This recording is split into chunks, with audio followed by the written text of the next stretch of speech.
You don't realize it at first. It never starts as manipulation. It starts as warmth. Someone listens to you a little longer than others do. Someone remembers small details about your life. Someone checks in when you're quiet. And slowly, almost invisibly, you begin to feel safe, seen, chosen. That's how it begins. Not with control, but with care. And that's why it hurts so deeply when you finally understand that some people don't just care too much. They care in a way that quietly plays with your emotions.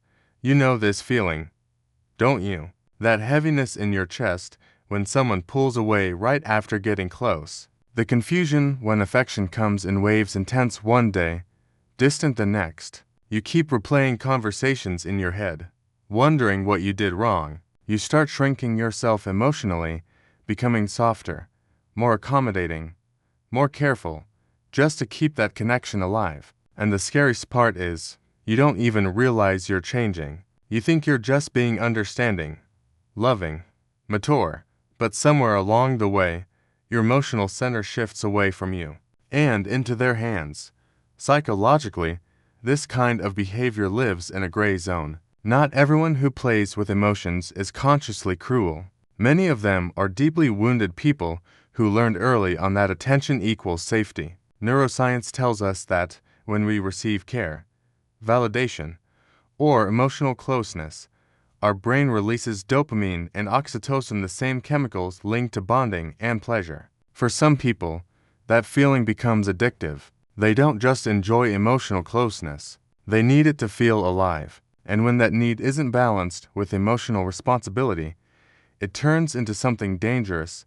People who care too much often grew up in environments where love was inconsistent. Sometimes they were adored, sometimes ignored. Their nervous system learned that closeness is unpredictable. So as adults, they unconsciously recreate that same emotional rhythm with others. They come close, then pull away. They open your wounds, then act like the healer. Not because they want to hurt you, but because chaos feels familiar. Stability feels boring, and real intimacy, that feels terrifying. You might notice how these people are incredibly good at reading emotions. They sense your vulnerability before you even speak it out loud. They know when to lean in, when to withdraw, when to say exactly the right thing. It feels magical at first, like someone finally understands you without explanation. But emotional intelligence without emotional integrity becomes manipulation. When someone knows how you feel, but uses that knowledge to regulate their own emptiness, not to protect your heart. And here's the uncomfortable truth. People like this often attract people who care too much in the opposite way. You, the one who overthinks, the one who gives the benefit of the doubt, the one who believes patience can heal everything. You don't want to label them as toxic because you see their pain. You understand their past. You tell yourself, they're not bad, they're just struggling, and maybe that's true. But empathy without boundaries slowly turns into self-betrayal. Behavioral psychology shows us that intermittent reinforcement, the unpredictable giving and taking of affection, is one of the strongest ways to create emotional attachment. It's the same mechanism used in gambling. When love becomes uncertain, your brain works harder to earn it. You try more, you wait longer, you hope deeper, and the more you invest, the harder it becomes to walk away. That's why emotional games feel so addictive and so painful at the same time. There is also a quieter side to this. Some people don't intend to play with emotions, but they don't know how to care in a healthy way. They confuse intensity with intimacy. They think caring means absorbing your pain, fixing you, or being needed. So they insert themselves deeply into your emotional world, not realizing they're creating dependence instead of connection. When the weight becomes too much, they retreat, and you're left holding the emotional mess alone. This doesn't make them monsters, and it doesn't make you foolish. It makes both of you human, shaped by patterns you didn't consciously choose.